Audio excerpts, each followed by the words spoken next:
Comment ça va? Tout à fait. Mais pas de téléphone, c'est des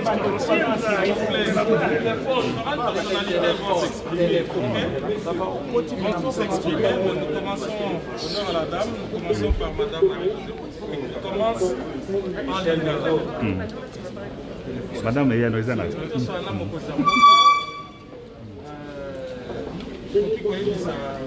Congolais bazo na bayo disons makanisi na yo d'abord pour la oyo mokoza bengaki union sacrée pour la nation. Biso to sepeli makasi na ndenge mokonzi ya mboka abengaki biso parce que ezali korejoindre vision oyo biso moko tozali nango déjà tobengi la combolisation euti na nkombo oyo biso nyonso bacongolais toza nango na ndako na biso.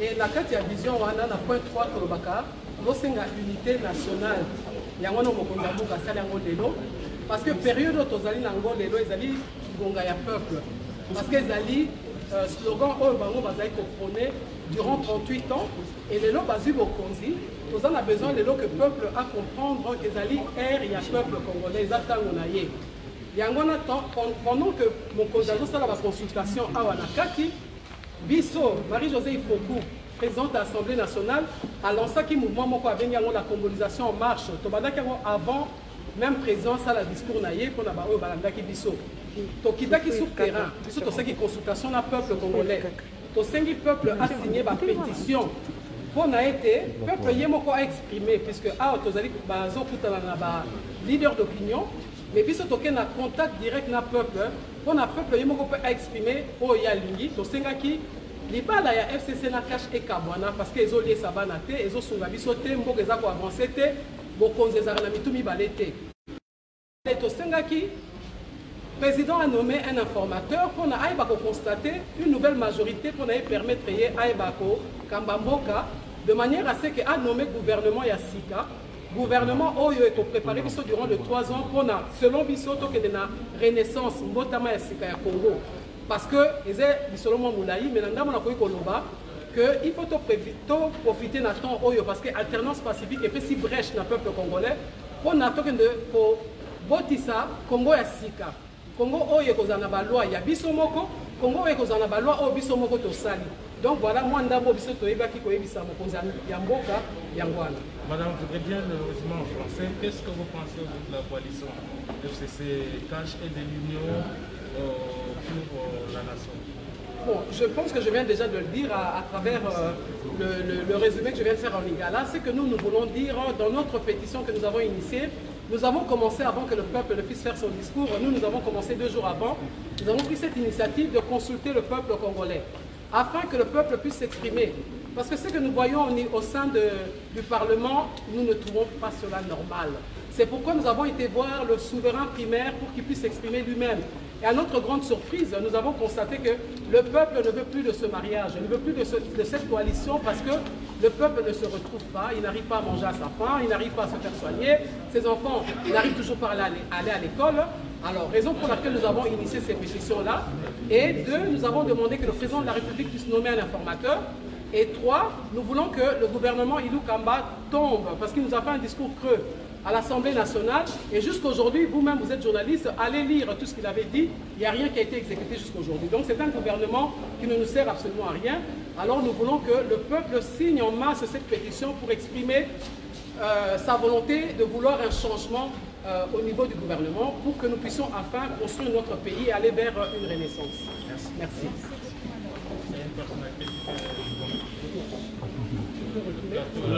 Écoutez, ce que je peux dire, c'est que au milieu. Vous avez parfaitement compris que Madame a parlé en son nom. Donc, le président de la République a voulu recevoir des anciens candidats et qui chacun avait son projet, son programme. Et donc, nous ne partageons pas toujours les mêmes vues. Et je peux vous assurer que chacun de nous a pu s'exprimer librement, peut-être pendant 5 minutes devant le président qui a écouté chacun de nous. En ce qui me concerne, vous savez qui je suis, M. Cache. Je suis l'un de ceux qui fait partie Cash, j'ai adhéré à Cash. Donc, je partage parfaitement le discours du président de la République. Je peux vous assurer que de toute façon, tous ces candidats partagent le discours du président de la République. Et donc, veulent qu'il y ait un grand changement. Parce qu'on n'a pas le choix. Mais ce qu'il faut savoir aussi, c'est que finalement, d'où vient cette crise? Mais en ce qui concerne le législatif, vous savez très bien qu'il y a eu des choses qui ne sont pas acceptables.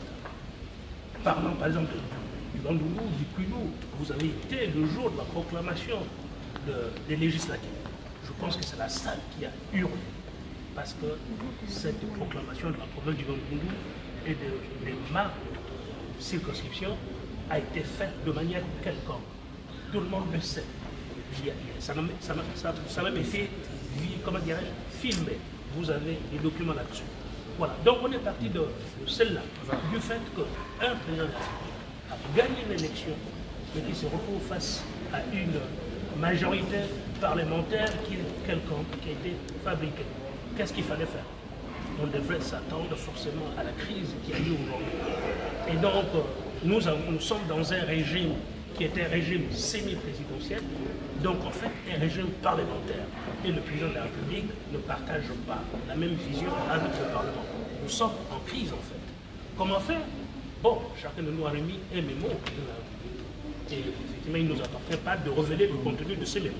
Moi, je remis les miens, je le garde pour moi. Si le président de la République veut le publier, il publiera et je vous dirai plus. Merci. Monsieur, face à cette crise, qu'est-ce que vous dites faire? Oui, chacun vient avec sa solution. Chacun vient avec sa solution. Et je pense que le président de la République est en train de consulter tout le monde. Et il a dit qu'à l'issue de cette consultation, il fera, comment dirais-je, une synthèse qu'il viendra présenter à la population congolaise de la nation. Monsieur Seth, la population, au milieu. La population Ça va aller. Je voudrais bien savoir si vous avez signifié au président la plupart de vos messages sur les réseaux. On l'a fait. Soyez-en rassurés, je vous demande. Essayez de prendre l'image, non? Ça s'est passé dans un milieu pour dire au président de la République ce que je pense au plus profondément, ce que je dis sur les réseaux sociaux et ce que je partage comme conviction dans les médias. C'est vrai que je ne dévoilerai pas tous les contenus de notre conversation parce que le président de la République doit réfléchir sur ce que nous avons dit, sur nos avis. Mais le message principal que vous devez retenir est que je lui ai dit que nous sommes 100 millions de Congolais. Et que lorsque les gens partagent le même environnement, ils réfléchissent presque tous de la même manière.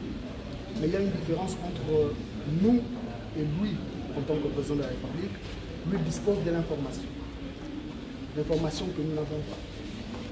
Et en prenant sa décision, il doit tenir compte de cette information. Il doit aussi penser à la stabilité du pays. Parce qu'à la fin, je suis entrepreneur. Et l'économie du pays fonctionne lorsqu'il y a stabilité. J'ai insisté sur la stabilité, que la décision qu'il prendra à la fin de ces consultations puisse être d'abord constitutionnelle et qu'il puisse s'assurer que la stabilité à l'intérieur du pays sera maintenue. Gabriel Mokia, est-ce que vous pensez que la coalition FCC Cash a montré ses limites? C'est ce que j'ai dit au chef de l'État. Okay. Vous êtes dans une relation avec un ami. Quand cet ami te met des crocs ensemble, le mieux c'est de se séparer. Parce que à la fin de l'exercice de ces 5 ans, c'est lui qui sera comptable devant le peuple. Et non le FCC. Et la relation entre FCC et Cash avec le chef de l'État, c'est une relation de je t'aime et moi non. Ceux qui luttent pour que lui puisse disparaître, avoir le chèque et ils reviennent avec leurs milliards pour dire qu'il a échoué, c'est nous, nous devons les mettre barrage. Parce que le peuple qui a élu le chef de l'État s'attend à un résultat. Mais sachant le que... social, la situation politique, et la situation qui gêne des rébellions presque partout en République démocratique du Congo, il faut que le peuple puisse vivre en paix. Mais comment mettre fin à cette coalition alors que c'est un allié qui a la majorité partout, Assemblée nationale, Sénat, Assemblée provinciale, les gouverneurs, etc. Mais je crois que même les chefs de l'État... Comment s'en sortir? C'est fini cette histoire-là de coalition. Parce qu'il vous a dit, dans son message, il a répété. Donc pour moi, c'est fini cette relation. Alors maintenant, il doit avoir une majorité pour pouvoir soutenir son action pendant les 5 ans. N'est-ce pas? Alors s'il va laisser les autres là des FCC qui querellent partout, ils n'ont pas de respect vis-à-vis de nous. Ils ont bloqué le ministère des Finances contre ceux qui soutiennent Félix. Ils voulaient bloquer la justice contre ceux qui soutiennent Félix. Ceux qui soutiennent Félix, nous autres, nous sommes un peu une petite minorité. Mais c'est le peuple qui est majoritaire dans cette affaire. Donc le président, nous l'avons mis devant ses propres responsabilités. Il doit se définir pour pouvoir faire partie de tous ces gens et gérer son pouvoir, parce que je sais que les difficiles, les nègres disent non, le président ne peut pas dissoudre le Parlement tout de suite parce qu'il faut qu'il y ait des difficultés entre le Premier ministre, le gouvernement et l'Assemblée nationale. Mais vous êtes d'accord avec moi, le gouvernement et l'Assemblée nationale, ce sont les oiseaux de même plumage. Mais lui doit se définir pour chasser ces gens, comme ça, vous allez vivre la paix. Noël Tchani, Monsieur Gabriel Noël Tchani.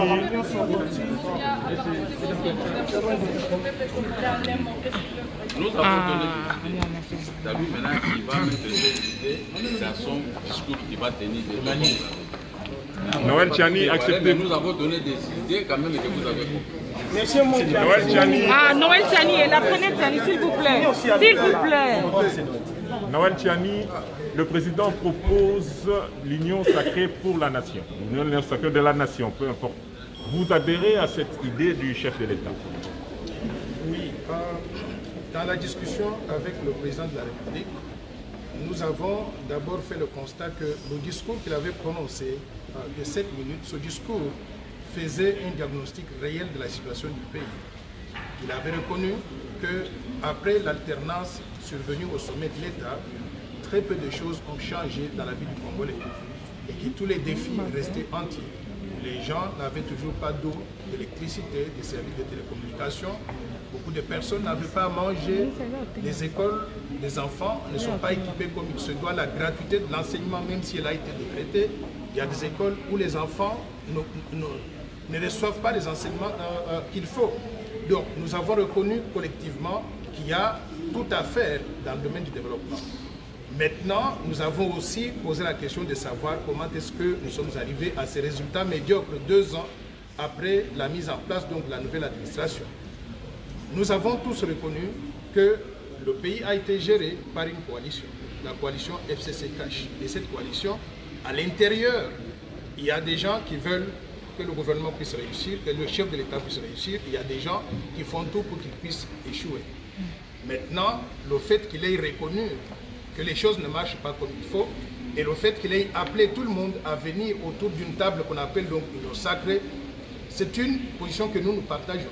En tant qu'ancien candidat à la présidence de la République, nous avions tous des visions que nous voulions mettre donc en place pour développer la RDC au profit de tous. Moi, personnellement, je lui ai rappelé encore le plan Marshall de Noël Tchani pour la reconstruction et le développement de la RDC, qu'on avait conçu avant les élections, qu'on a actualisé après la Covid-19, et que nous pensons que s'il est mis en œuvre ce plan Marshall, pourrait contribuer à développer la RDC au profit de tous.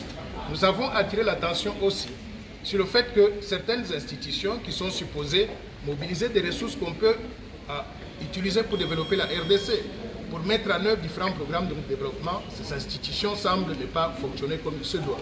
Nous avons fait allusion donc au travail qui est fait par l'Inspection générale des finances, qui a détecté beaucoup de détournements des fonds publics dans certaines institutions.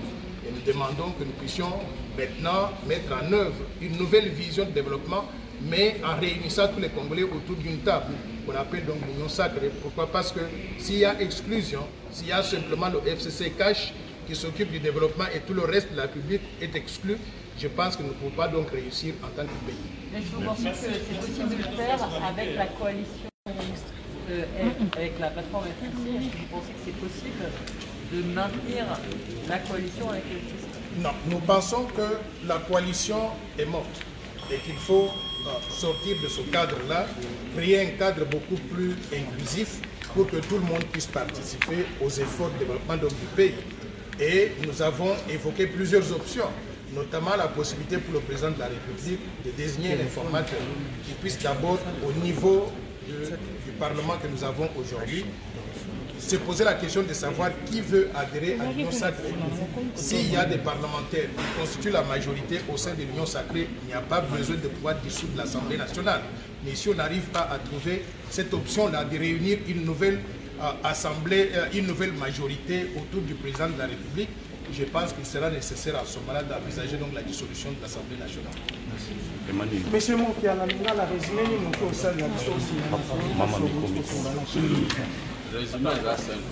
Le chef de l'État est un message a constaté qu'il y a un ça ne va pas la carte de la coalition na baninga FCC. Asali critique. Donc la population s'indemnise. La population sait que akoka kokoma Assemblée nationale wana potoluka Assemblée nationale asika oyo ko pesa ye majo. Mais na carte wana nde tolobi na yeke non. Oui, au Kobomango, mais il faut que ma tante est entre l'Assemblée nationale et le gouvernement. Mais ma tante est parce que alors il faut trouver, attaque mon conseil, on n'a pas possibilité de faire un peu. Au moins, il va vivre le corps à Pumba. Érosion et Kati, et on a fait un Pumba qui est en donc, le chef de l'État a dit que le social et la population, ils ont beaucoup fort. Nini pourrait être alors que bateau bazano na kati wana ba ministre wana ya finance et consort bango bazolinga échec na yo moko mokoza mboko mi définir sikoyo parce que okozala yo moko comptable na mokolo ya suko okolingo kende na ba élection mosusu bango bakomi benda bazana ba milliards bakoloba na ba milliards wana a échoué bopona biso pote tobongisa mboka alors que bango moto batika ki échec wana. Je crois que nous pouvons comprendre. Alors, biloko nyonso bolobi na kotiango na kati ya discours nanga ona ko sala prochaine. On peut se peut dominer. OK, merci. Merci beaucoup.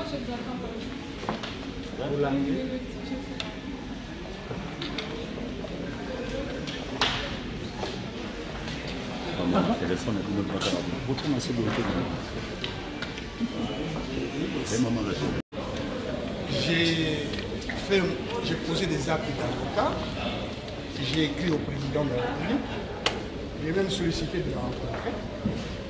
Et aujourd'hui, j'ai reçu un appel. On m'a demandé si je voulais bien venir rencontrer le président de la République. Et on m'a fait parvenir l'invitation. Et je suis venu. J'ai été reçu par le président de la République avec les autres candidats constitués avec moi, les collectifs des candidats. Chacun a pu parler au président de la République. Mais j'ai été, après cette rencontre, reçu par le président de la République, avec qui j'ai parlé seul à seul. Cela signifie qu'il y a des choses que je ne pourrais pas dire, qui constituent des secrets d'État. Mais permettez-moi de vous assurer que j'ai posé la question au président de la République de savoir si je pouvais dire certaines choses autour desquelles nous avons échangé. D'abord, en ce qui concerne mes clients, le président de la République a été attentif et il m'a dit de le dire qu'il va s'assurer que les droits de mes clients que je réclame soient respectés. Un juge à la Cour constitutionnelle, c'est ce que j'ai expliqué au président de la République, lorsqu'il est nommé juge à la Cour constitutionnelle, surtout lorsqu'il vient du Conseil supérieur de la magistrature, il a 8 jours pour faire le choix entre demeurer magistrat et exercer la fonction de juge à la Cour constitutionnelle. Donc, dire que les clients auraient dû choisir quand le président les a nommés à la Cour n'est pas conforme au droit. Ce qui est conforme au droit, c'est que quand, en ce qui concerne les clients, ils ont été nommés alors qu'ils étaient magistrats, ils avaient à choisir entre la fonction de magistrat et celle de juge à la Cour constitutionnelle, et ce délai est de 8 jours. après cela, un juge à la Cour constitutionnelle ne peut pas perdre ses fonctions par une décision du président de la République. Il ne peut perdre sa fonction de juge à la Cour constitutionnelle que par l'expiration de son mandat, suite à son décès, suite à sa démission volontaire ou à la démission d'office, ou suite à sa révocation, ou sinon, suite au renouvellement de la Cour par tirage au sort. J'ai échangé avec les présidents à ce sujet. Donc, cela revient à dire qu'en réalité, les juges à la Cour constitutionnelle, Jean Oboulou et Noël Kilomba, ont été écartés de la Cour en violation de la Constitution. Le président de la République m'a dit qu'il va considérer les droits qui les concernent, en particulier le fait que quand on cesse d'être juge à la Cour constitutionnelle, on a droit au salaire pendant 2 ans. On reste juge à la Cour constitutionnelle pendant 2 ans. Donc le président de la République m'a dit qu'il va examiner la question. Voilà, sur ce point. Revenons maintenant sur l'union sacrée pour la nation que le chef de l'État prône. J'ai expliqué au président de la République, en présence des autres collègues candidats aux élections de 2018 qui avaient formé le collectif avec moi, que la Constitution avait établi un régime politique qui fonctionnait de cette manière. Lorsque le président de la République est chef de la majorité, le régime est présidentiel. Parce que le chef d'État a tous les pouvoirs. Mais quand il n'a pas la majorité, les pouvoirs sont partagés entre lui et le chef de la majorité. Et nous sommes dans cette situation-là. Il y a une majorité dont nous avons mis en exergue l'irrégularité, parce que je suis allé à la Cour constitutionnelle pour demander l'annulation des élections au motif qu'elles étaient irrégulières, que même les résultats étaient irréguliers. Et donc cette majorité-là a été approuvée par l'accord entre les CACH et le FCC. Nous nous étions étonnés d'ailleurs, je l'ai dit au président de la République, de voir l'UDPS faire cette alliance-là. Mais cette alliance est justifiée par le fait que le président aurait dû éventuellement choisir d'avoir une majorité opposée à lui et se comporter comme François Mitterrand face au pouvoir contraire, c'est-à-dire ce qu'on appelle la cohabitation, que l'on a appelé techniquement aussi la coexistence des pouvoirs. Le président aurait pu choisir ça et en appeler chaque fois au peuple pour exercer le pouvoir que lui laisse la Constitution, étant donné que les chefs constitutionnels sont majorité. Mais il a choisi de faire l'accord. La Bible dit: tu ne violeras aucun droit, tu suivras ponctuellement la justice si tu veux demeurer dans le pays et y jouir de la vie. J'ai même donné cette idée au président de la République de Josué, qui n'aurait pas dû faire l'alliance avec les Gabaonites, mais qui l'a fait.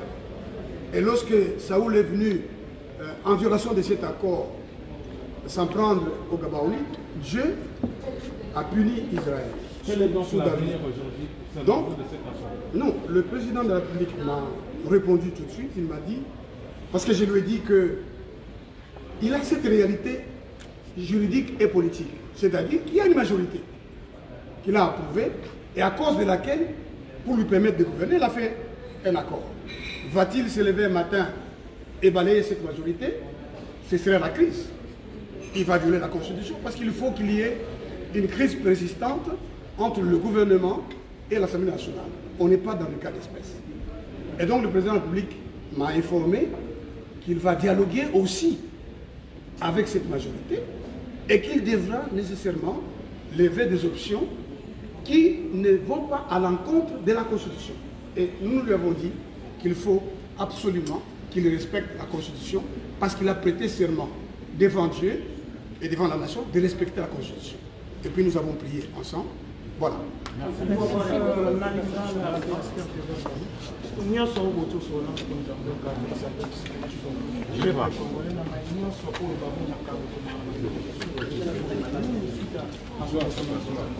Ngai babengi ngai na mokonzi ya mboka na ndimi koya nalobi na mokonzi ya mboka Donc on a Jérémy Alobaki.